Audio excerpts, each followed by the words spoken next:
Marku, kapitulli 14 dhe paragrafi I parë. Tani 2 ditë më vonë ishte Pashka dhe festa e ndormëve dhe krerët e prefëtrinjve dhe skrivët kërkonin mënyrën se si ta kapnin Jezusin dhe me mashtrim dhe ta vrisnin. Por thoshnin jo gjatë festës që të mos ndodhë ndonjë trazir nga populli. Tania ishte në Betania në shtëpinë e Simonit lebroz dhe ndërsa ishte në tryez hyri një grua me një enë alabastri me vaj të parfumuar me nard të vërtet shumë të kushtueshëm. Ajo e theu enën prej alabastri dhe ja derdhi vajin mbi krye. Disa u ndinjuan midis tyre dhe thanë përse bëhet gjithë ky shpenzim I kot I vajit, sepse ky vaj mund të shitej për më shumë se 300 denar dhe këto t'u jepeshin të varfërve dhe ishin të indinjuar ndaj asaj. Por Jezus I tha lëreni të qetë, pse shqetësoni? Ajo kreu një vepër të mirë ndaj mejet, sepse të varfërit do t'i keni gjithmonë me ju dhe kur të doni mund t'u bëni mirë.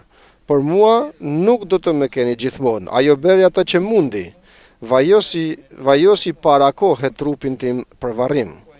Por po ju them në të vërtetë se në gjithë botën, kudo që do të predikohet ky ungjil, do të tregojnë edhe atë që ajo bëri, në përkujtim të saj. Atëherë Juda Iskarioti, një nga 12-ët, shkoi te krerët e prifëtrinjve dhe t'u adresonte Jezusin. Dhe ata kur u dëgjuan u gëzuan dhe u premtuan se do t'i jepnin para. Kështu ai kërkonte rastin e përshtatshëm për ta tradhuar. Pra I dhan 30 monedha argjendi, sikur e thotë tek Ungjilli sipas Mateut. Tani në ditën e parë të javës së të ndormëve, këtu futemi në të njëjtën e madhe. Tani në ditën e parë të festës së të ndormëve, kur flijohej Pashka, dishepujt e vet I thanë, ku do të shkojmë dhe të përgatisim për të ngrënë Pashkën? Atëherë ai dërgoi 2 nga dishepujt e vet duke u thënë, shkoni në qytet dhe atje do të takoni një njeri që mbart një kan plot me ujë, ndiqeni atë.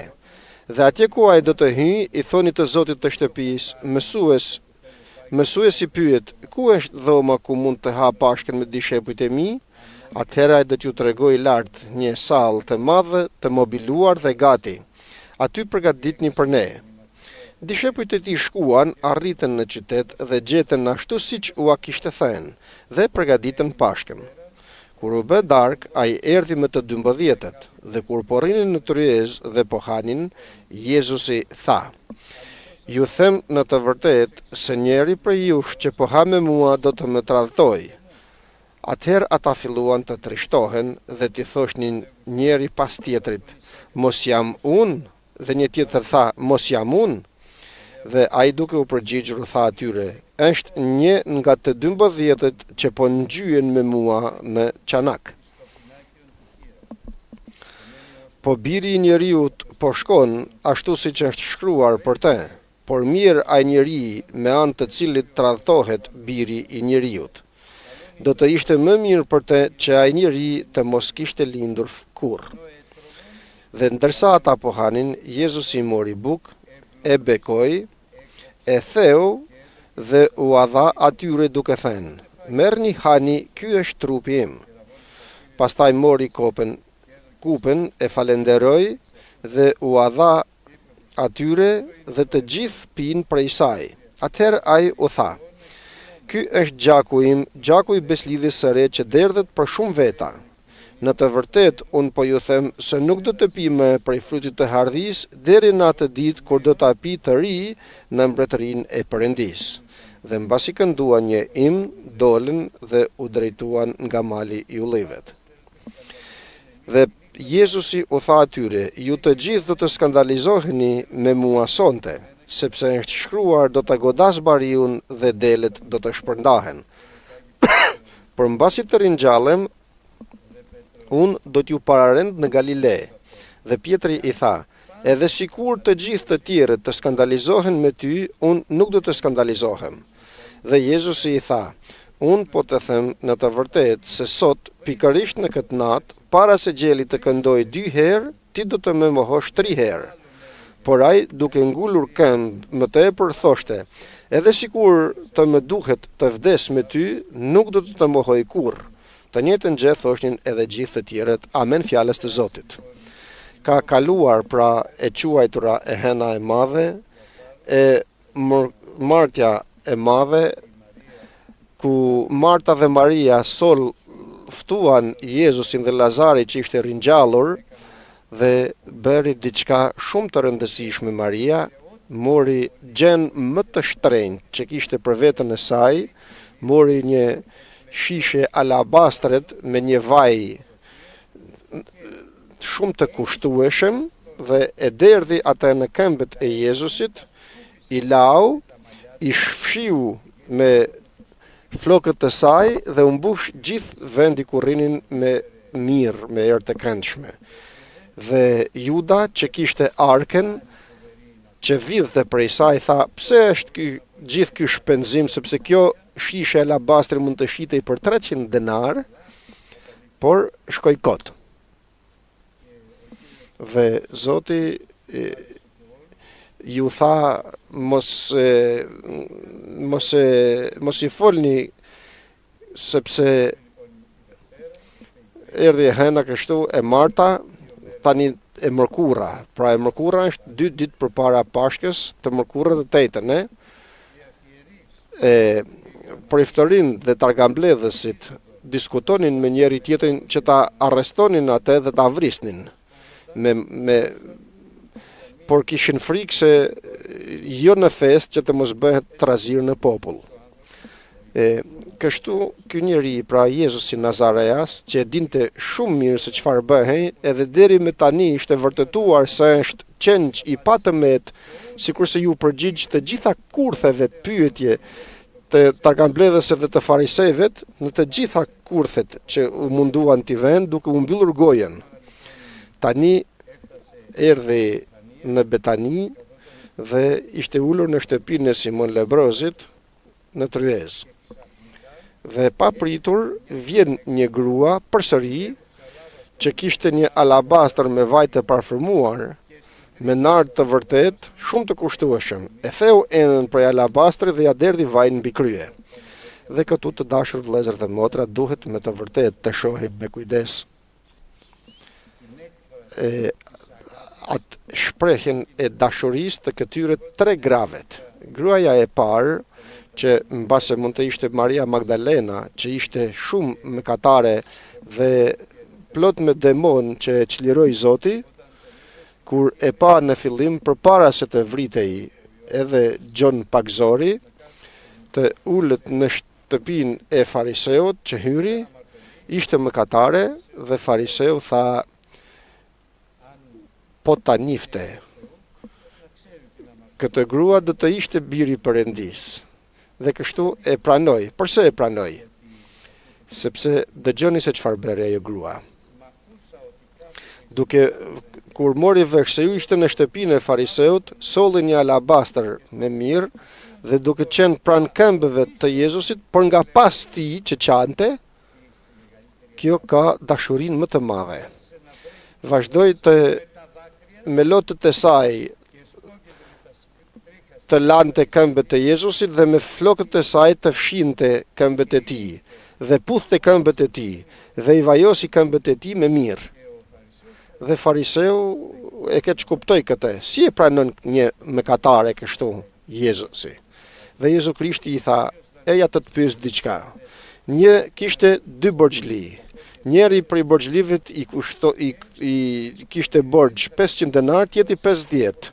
Dhe nga që nuk kishin t'i kthenin, u afali që të dyve të borxhin që kishin. Kë do të doje pra më tepër?"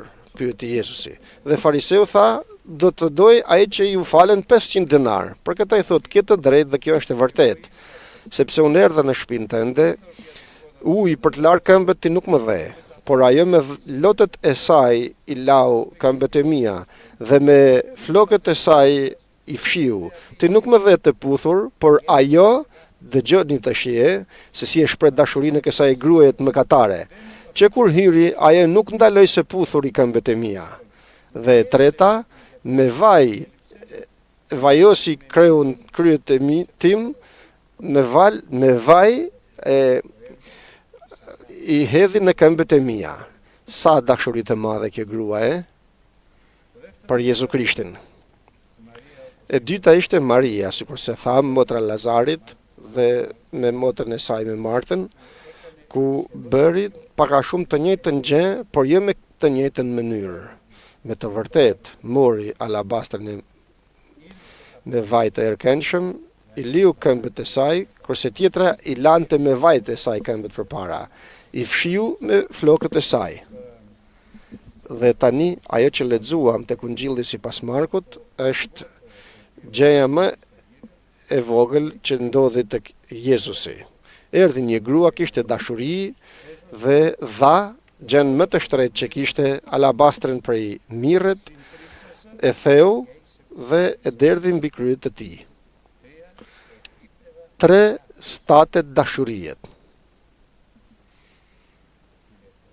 O Zot Perëndi, na ndihmo të lutem, që të duam Jezu Krishtin me gjithë zemër, me gjithë shpirt, me gjithë forcë dhe me gjithë mendje. Ky është vullneti i Perëndis. Sigurisht përsëri edhe për këtë Juda ngriti zërin dhe foli keq për këtë çështje dhe tha diçka shumë serioze Jezu Krishti për këtë grua, duke thënë, mos e vini me te. Ajo bëri atë që mundi. Pra arriti që të lyej me mirë trupin tim përpara varrimit tim. Pra është stati i parë dhe më i vogël, por që e vlerëson Zoti me një vlerësim të veçantë, sepse thot bëri atë që mundi të bëj. Dhe me të vërtet kjo gjë është diçka që e don Perëndia, që të bëjmë atë që të mundemi, duke shërbyer Krishtit, kishës dhe vëllezërve tonë, aq sa të mundemi. Maria Magdalena vepër të madhe bëri, me lotët e saj lau këmbët e tij. Maria, motra e Lazarit, vepër të madhe bëri edhe ajo, lau me mirë këmbët e tij dhe me flokët e kokës së saj i fshiu, por e vlerësoi Perëndia edhe këtë që bëri më të paktën, duke thënë se kudo që të predikohet ky ungjill për këtë grua që i hodhi vaj në krye, do të tregojnë edhe atë që bëri në përkujtimin e saj. Pra, kjo lexohet për të kujtuar veprën që ajo bëri, ajo grua.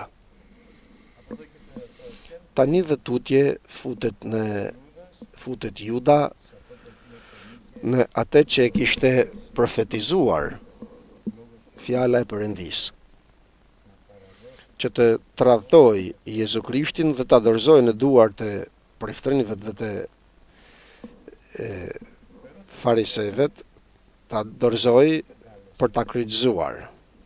Tani pyetja është, përse e thirri Zoti dhe bëri një nga të 12-tët, që ta dorëzoj? Të dashur vëllezër dhe motra, Zoti ka këtë karakteristikë. Pa tjetër që përpara krijimit të botës na ka njohur të gjithëve Perëndia atë nëpërmjet Jezu Krishtit. Dhe Krishti na ka paranjohur. Por të gjithëve Perëndia u jep rastin. Kur e thirri Judën, ishte një dishepull ose një vëlla i përkryer, i ngjashëm me të 11 të tjerët. Por zemra e tij ishte tradhare dhe shumë e pabes, ashtu sikur se të gjithë njerëzvet, dhe nuk u interesua që të pastrohej zemra e tij. Kur hyri në zemrën e tij rrënja e çdo të keqet, që është dëshira për të pasuruar, nuk u pendua, por e la, dhe jo vetëm me kaq, por la zemrën e tij, mendimet e tij, që të bëjnë atë që kishte profetizuar pa tjetër fjala e Perëndis në dhjetën e vjetër. Sepse e përsëris, nga që dëshira për të pasuruar është rrënja e çdo të keqet, ishte e sigurt tani më për te se hyri në udhën e humbjes. Dhe është i madh ky mesazh, vëllezër dhe motra, se Zoti na thirri në kishën e tij, të gjithëvet. Nuk erdhëm rastësisht. Nëse erdhëm rastësisht, do të ikim nga kisha. Nuk erdhëm nga që një njeri na thirri. Nëse erdhëm nga që një njeri na thirri, do të ikim, nuk do të qëndrojmë. Por nëse erdhëm sepse Zoti na vuri në kishën e tij, atëherë do të qëndrojmë. Por pyetja kritike është se si do të qëndrojmë? Do të qëndrojmë, por si do të qëndrojmë?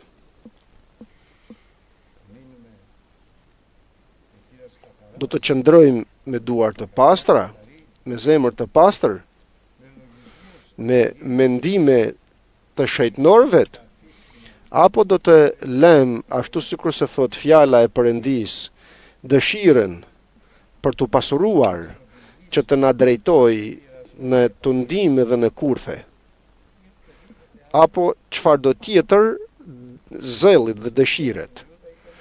Për këtë për Juden ishte dëshira për të pasuruar, tek dikush tjetër mund të jetë dëshira për lakmitë e mishit, tek dikush tjetër mund të jetë mosbesimi. Pra sa e rëndësishme është që të analizojmë veten tonë për herë, përpara pasqyres që është Ungjilli i Jezu Krishtit. Dhe të shohim se çfarë nuk shkon mirë në ne. Perëndia të na ruaj. Do të dallojmë dhe nëse nuk e dallojmë, do të lutemi që Perëndia të na shfaq. Zot, të lutem, më thuaj se çfarë nuk shkon mirë në mua. Sepse çfarë thot fjala e Perëndis? Kur na vuri në kish, në të vërtetën na çliroi nga të gjitha mëkatet tona. Por të lirë nëpërmjet Jezu Krishtit nga të gjitha mëkatet tona, dhe pse na çliroi? Sepse na lau me gjakun e Krishtit. Sepse na rilindi, u pagzuam në ujë, në emër të Atit, të Birit dhe të Frymës të Shenjtë, në faljen e mëkateve. Na pagzoi dhe me frymën e Shenjtë. Por biri im, kujdes, ruaje zemrën tënde, sepse prej saj dalin të gjitha tani e tutje, pra gjithçka që bëhet në jetën tënde, mvaret nga zemra jote. Për këtë arsye duhet që të analizojmë veten tonë gjithmonë, duke u lutur, duke kërkuar, Zot, çfarë shef në mua që nuk është e mirë? Të çliruar nga mëkati, duhet patjetër që të nënshtrojmë veten tonë tek Perëndia. Përse? Sepse nga tepricat e zemrës flet goja. Kështu do të kuptoj se në çfarë gjendje jam. Nga çfarë them dhe se nga çfarë mendoj edhe pse nuk e them. Përse? Sepse tani dhe tutje gjërat vazhdojnë dhe prishen. Thua pra gjëra që nuk janë nga Perëndia. Le që mund të mendosh se janë nga Perëndia.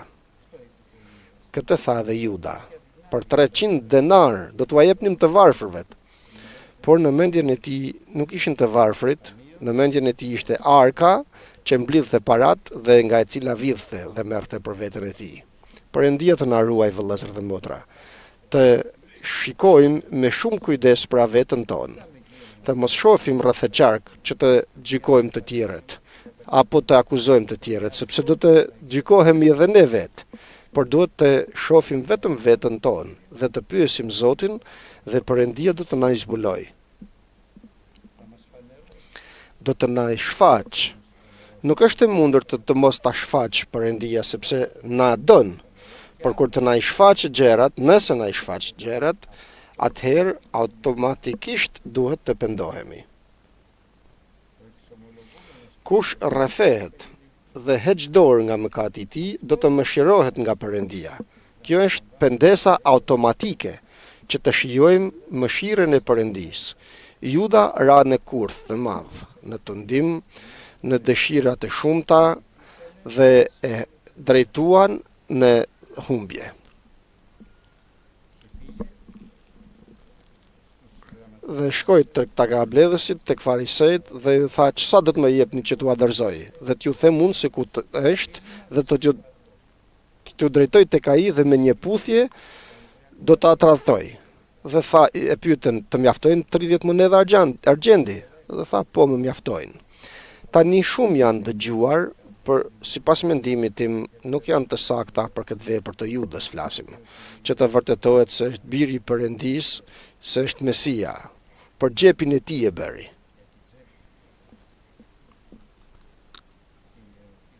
O Zot, na ruaj, të lutem. Na ruaj nga të gjitha këto.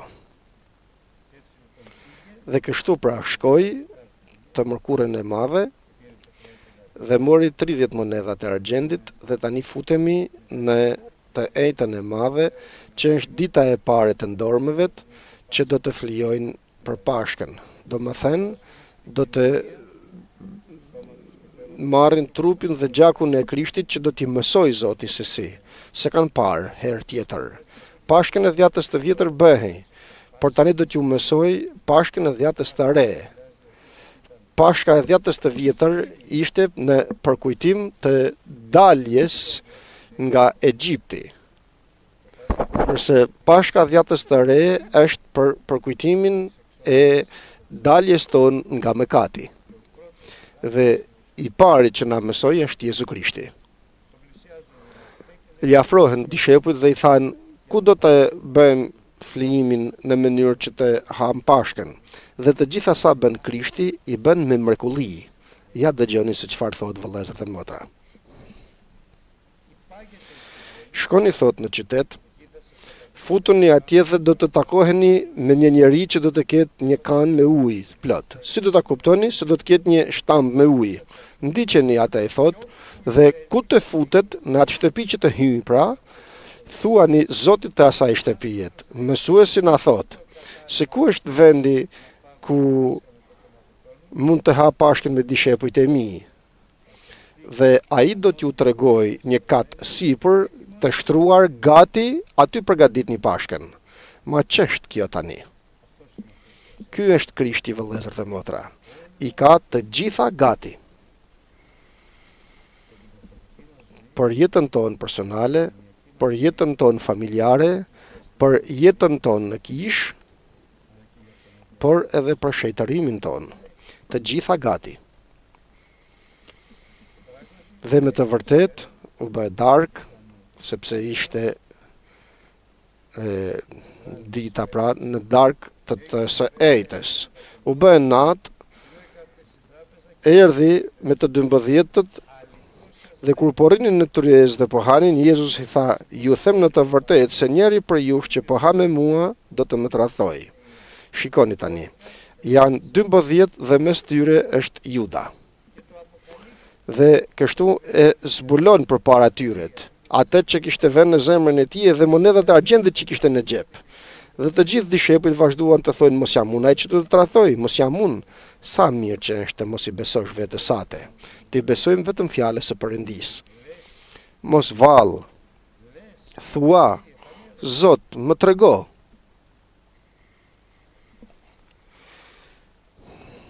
Dhe Zoti u përgjigj.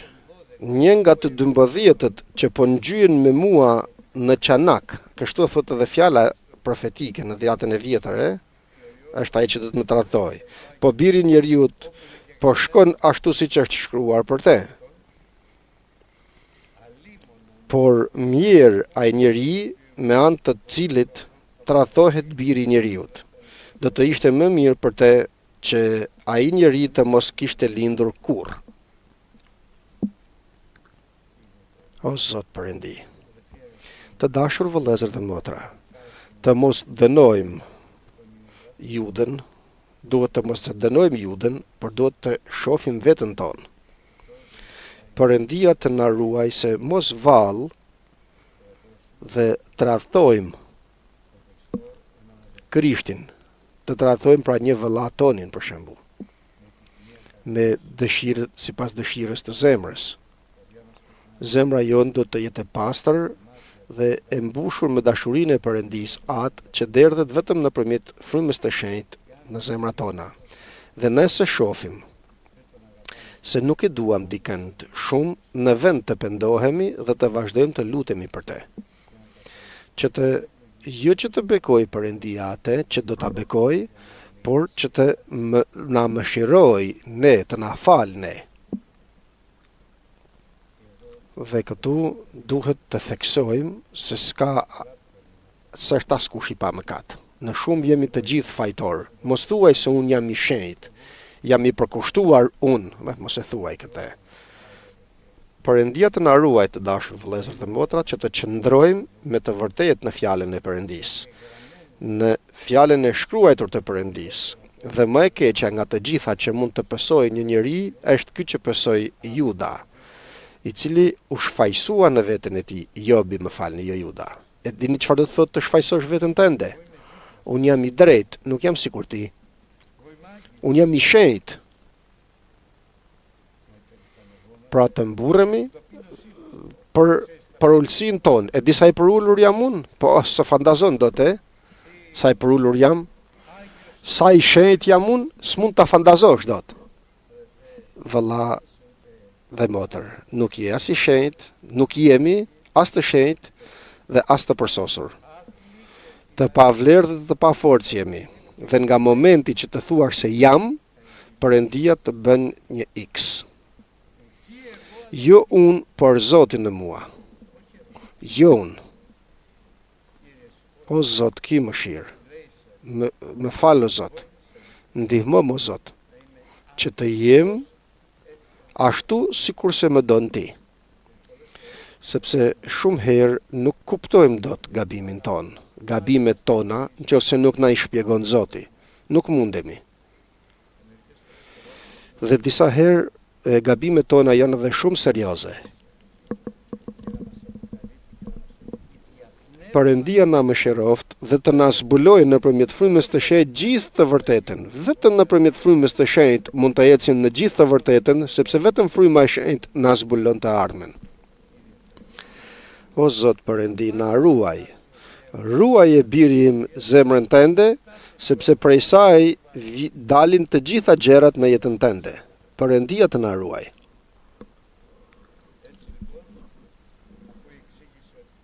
Kështu pra pasi shpjegoj se dikush do ta dorëzonte, ndërsa hanin, dhe këtu tani flasim për marrjen e trupit dhe të gjakut të Krishtit, që është shkruar nga apostulli Paul në letrën drejtuar Korintasve, që thot: kupën e bekimit që bekojmë, a nuk është marrja e gjakut të Krishtit? Dhe dikur vëlla Lui, kur e pash që ndante bukën pastaj fëmijëve të vegjël, u mërzita me të, që thash, çfarë bën kështu, trupin e Krishtit? Dhe isha e gërsuar dhe nuk kisha respekt në atë moment, sepse isha e gërsuar brenda mejet. Mendova sikur bëre një mëkat të madh. E kuptoj dhe më thot, prit, do të shpjegoj më pas. Kur mbaroi erdhi dhe më tha: çfarë thot fjala e Perëndis? Dhe mundësisht nuk ma thot kështu, ma tha çfarë nuk thot fjala e Perëndis. Nuk thot bekimin e bekimit, kupën e bekimit që bekojmë nuk është gjaku i Krishtit. Thot bashkësia dhe kush merr pjesë bëhet pjesëtar i trupit të Krishtit. Dhe bukën që thejmë nuk është pjesëmarrja e trupit të Krishtit. Sepse kush merr pra bëhet pjesëtar i trupit të Krishtit. Dhe e shpjegon më poshtë tek paragrafi 18. E shihni Izraelin sipas mishit, ato që han flimet, ato bëhen pjesëtar të altarit. Ato pra marrin pjesë në altarin. Tani vjen pra Zoti dhe mëson me detaja të hollësishme se si duhet të bëhet që të marrësh trupin dhe gjakun e Krishtit. Dhe thot: mori bukën dhe e bekoi për pjesëmarrjen e trupit të Krishtit. E dyta e theu me duart e tij. Dhe e treta ju dha gjithë secilit të 12 dishepujve, duke i dhënë kështu edhe Judës. Dhe atëherë tha: merrni, hani, ky që keni në dorën tuaj, ky është trupi im. Pastaj mori kupën, e falenderoi, bekoi pra, u dha atyre dhe të gjithë morën gotën e tyre dhe tha: "Ky është gjaku im, gjaku, ky që mbani në dorën tuaj, kjo gotë pra është gjaku i beslidhjes të re që derdhet për shumë veta." Dhe vazhdon duke e përmbushur këtë: "Në të vërtet, unë po ju them se nuk do të pi më prej frytit të hardhis, deri në atë ditë kur do ta pi të ri në mbretërinë e Perëndisë." Dhe pasi moren pra të gjithë, vonë në darkë të sahetës, ikën që të shkojnë në malin e ullinëvet. E din shumë mirë se çfarë do të bëhej atje. Por u thot dhe diçka që do ta mësojmë. Të gjithë ju sot do të skandalizoheni këtë natë me mua, sepse është e shkruajtur dhe fjala e Perëndisë, shkrimi nuk mund të hidhet poshtë. Unë do ta godas bariun dhe delet do të shpërndahen. Por mbasi të ringjallem, do të shkoj përpara jush në Galile. Dhe Pietri e kundërshtoi këtu. Përse? Sepse ishte i zellshëm. Dhe Pietri tha: "Edhe sikur të gjithë të tjerët të skandalizohen me ty, unë nuk do të skandalizohem. Dhe nëse është e nevojshme të vdes me ty, le të vdes." Dhe i thot diçka shumë serioze Zoti jon. Thot: "Në të vërtet, Pietër, të them se sot, pikërisht në këtë natë, përpara se gjeli të kandoj 2 herë, ti do të më mohosh 3 herë." Dhe këtë patjetër që nuk e pranoi Pietri, por kështu u bë. Por të dashur vëllezër dhe motra, është diçka shumë serioze. Kur u ringjall Jezu Krishti, e dini se tek kush shkoi i pari dhe i zbuloi ringjalljen e tij, Pietrit. Tek Pietri shkoi i pari. Ishte i zellshëm. Nuk e kishte kuptuar se sa i dobët ishte, se si do të friksohej kur të shoh Jezu Krishtin ta torturojnë, se sa do të trembej ai. Ajo që ka rëndësi tani është vazhdimi i çështjes. Vinë në një vend që quhet Gjestimani dhe u thot dishepujve të uluni këtu derisa të lutem. Dhe merr me vete Pietrin, Jakobin dhe Gjonin, Pietrin që është burr besimi, Jakobin që është burr shejtërimi dhe Gjonin që është burr për dashuri, domethënë. Besim, shejtërim dhe dashuri. Dhe filloi të zër frika dhe ankthi. Dhe u tha atyre: "Shpirti im është tërësisht i trishtuar deri në vdekje. I trishtuar deri në vdekje. Qëndroni këtu dhe rini zgjuar." Dhe si shkoi pak përpara, ra përmbys për tokë dhe lutej që po të ishte mundur të largohej prej tij ajo orë. Dëgjoni pra, sepse ishte pagëzimi i vdekjes ky për te dhe trishtimi i madh.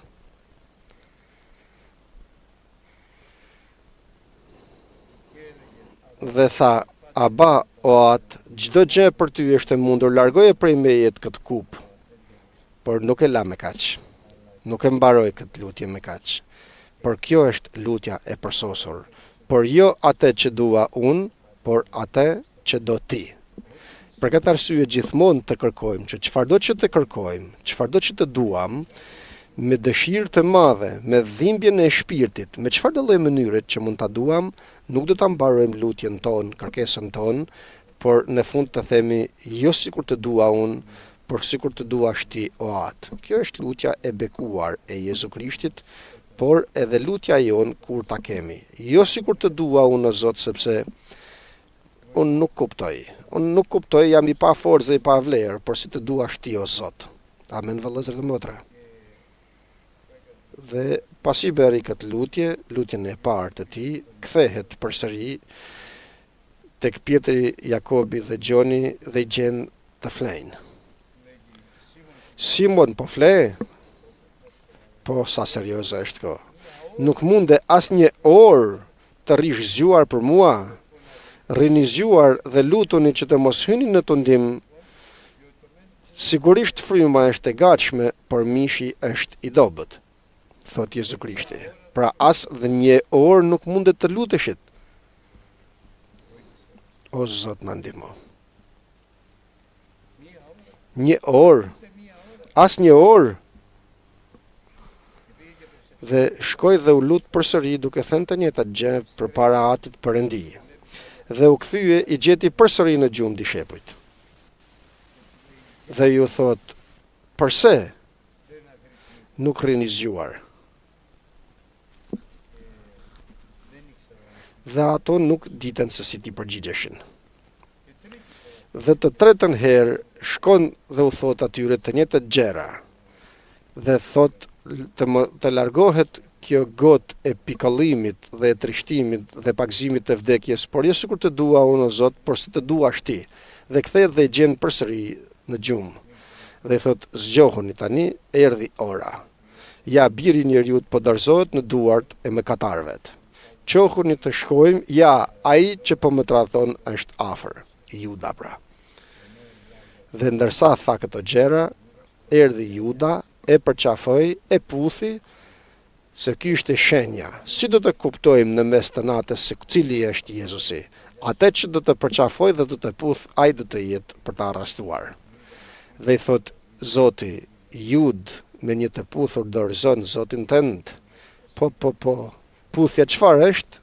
Shprehje dashurisë, por e dashurisë rreme këtu. O Zot, Perëndi na ruaj.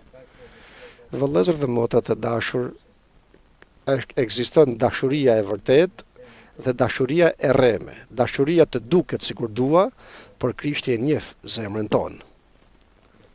Për këtë arsye, nuk ka mënyrë tjetër. Pikëllimi vepron për dorim, durimi për provë, prova për shpresa që nuk të turpëron, sepse dashuria Perëndis atë derdhet në zemrat tona vetëm nëpërmjet frymës të shenjtë. Atëherë pra mbushuni me frymë të shenjtë. Ky është urdhri i Zotit.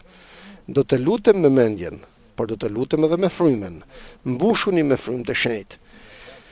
Në mënyrë që dashuria Perëndis atë të derdhet në zemrat tona nëpërmjet frymës të shenjtë, që e kemi thënë shumë herë, e shëndëron besimin ton nga besim toksor dhe njerëzor i pavlerë në besim të Perëndis, në besim nëpërmjet dashurisë të Perëndis i aktivizuar. Dhe çfarëdo që të kërkojmë në emër të Jezu Krishtit, Perëndia shumë më tepër nga ato që kërkojmë dhe mendojmë do të na jap. Erdhi pra Juda, e përqafoi dhe i thot, me një puthur e dorëzon Zotin tënd. Dhe erdhen edhe me armët ato që kishin ardhur për ta arrestuar, vund duart mbi te, e kapën dhe një Pietri u ngriti thiken dhe preu veshin në një shërbëtorit. Dhe duke u përgjigjur Jezusi i tha, pasi e kapi veshin e atij që i preu, ja ngjiti. O Zot Perëndi. Ma mundet dhe atë, ç'është ajo që nuk mundet Krishti të bëj? Ç'është e pamundshme në Krishtin?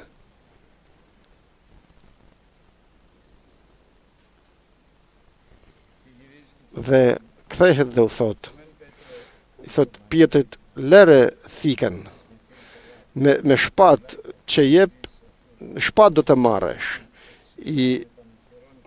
Pse dolet, i thot, me armë, me shpata dhe me shkopin si një grabitqar të vini të më kapni. Unë mes jush isha dhe nuk më kapet, por kjo u bë që të përmbusheshin shkrimet. Dhe një i ri, këtu është një paragraf i veçantë ky, pasi e braktisën të gjithë, një i ri e ndiqte atë i veshur me një çarçaf. Përse kishte vënë këtë? Kjo është shumë serioze. Në trupin e tij të zhveshur, e kapën të rinë të tjerë dhe duke ju lënë çarçafin në dorë, iku i zhveshur. Çarçafi është një robë që kishin atëherë shumë e shtrenjtë, që e përdonin arabët e pasur si Kelebi, por edhe të pasurit për varrimin e të dashurve të tyre, sikurse Jozefi Beri që bleu Sidon quhej kjo, që veshi trupin e Krishtit. Kjo lloj çarçafi, Dhe është shumë serioze kjo dhe na shpjegon shumë bukur fjala e Perëndis, nëse do ta shohim tek Zanafilla, sa bukur e përshkruar fjala e Perëndis për këtë Sidon, këtë pëlhur.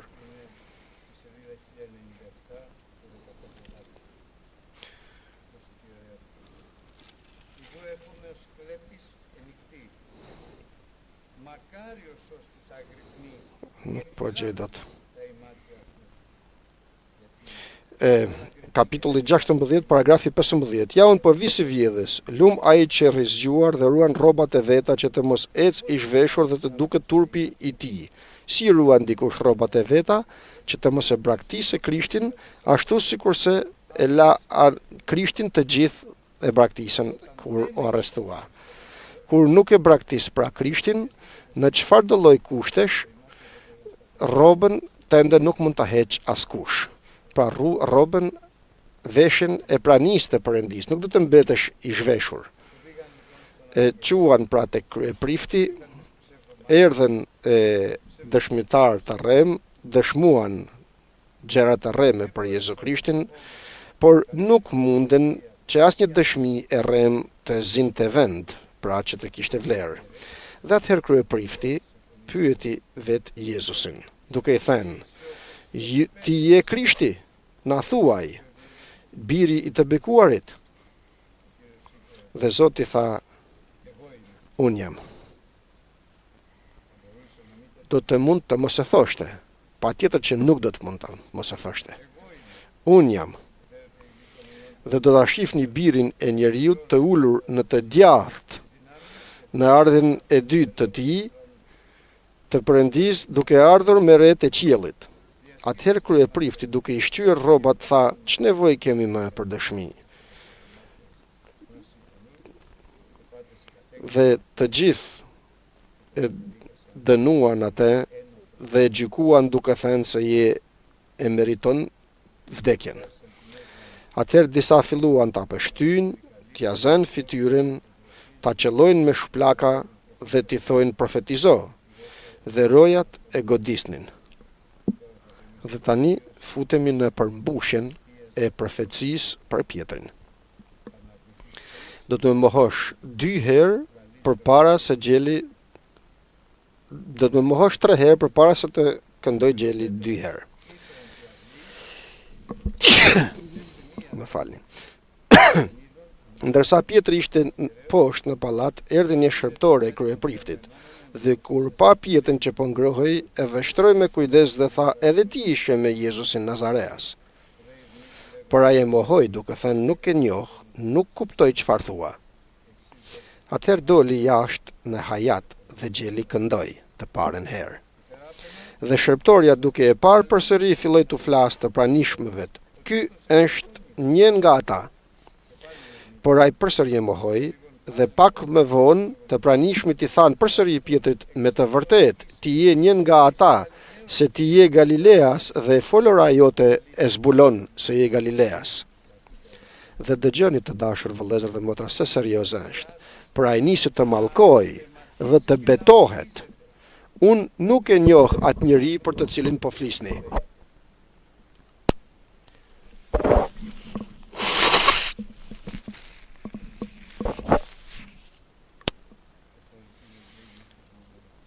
Vëllezër, është dobësia e njeriut. Për këtë arsye, thot Zoti, mos ki frikë, vetëm beso.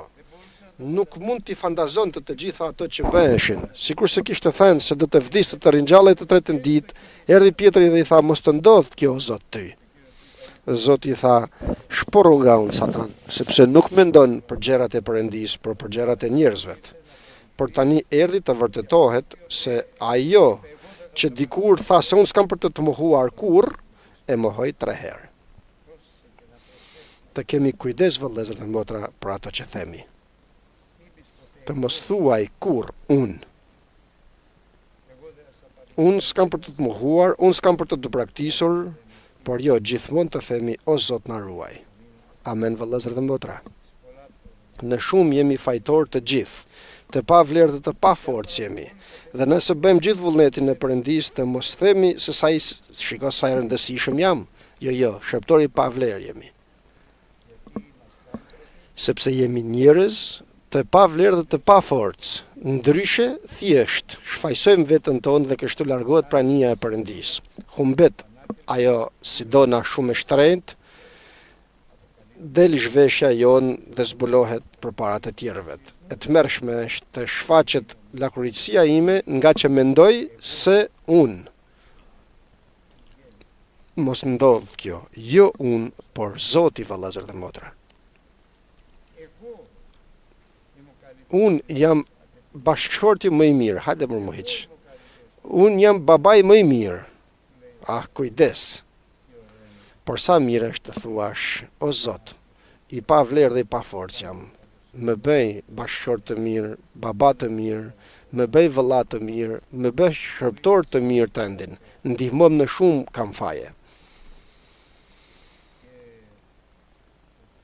Dhe Pietri tha, unë s'kam për të mohuar kurrë dhe dua ta lexoj përsëri. Vazhdoi të mallkoj veten dhe të betohet duke thënë se unë së njoh këtë njeri që ju thoni. Dhe atëherë Gjeli këndoi për të dytën herë dhe Pietrit ju kujtuan fjalët që Jezusi i kishte thënë përpara se Gjeli të këndoj 2 herë, ti do të më mohosh 3 herë. Dhe duke e menduar këtë, qau. Kjo është pendesa. Vazhdoi të qaj me hidhërim. E pa, u pan pra shikimet shikuan njëri tjetrin dhe aty vazhdoi të qaj i hidhëruar. Kjo është pendesa. Të qash i hidhëruar. Të falenderojmë Zotin. Nuk thot të qajmë, por të qajmë me dënes. Çfarë do të thot të qash me dënes? Do të thot që zemra jote të jetë mbushur nga mërzia, nga pikëllimi, dhe lotët të dalin vetvetiu.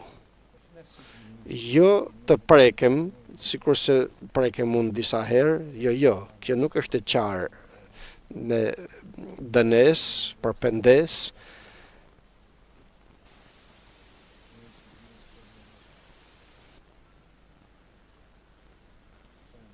E lexoj përsëri dhe ai vazhdoi të qaj me dënes. Por kur u ringjall, Zoti ja kishte thënë, kur të kthehesh, shko edhe ti të ngushëllosh vëllezërit e tjerë.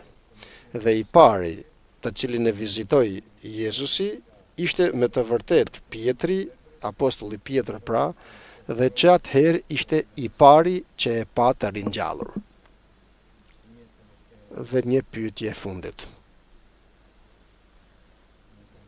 që më bëri Zoti.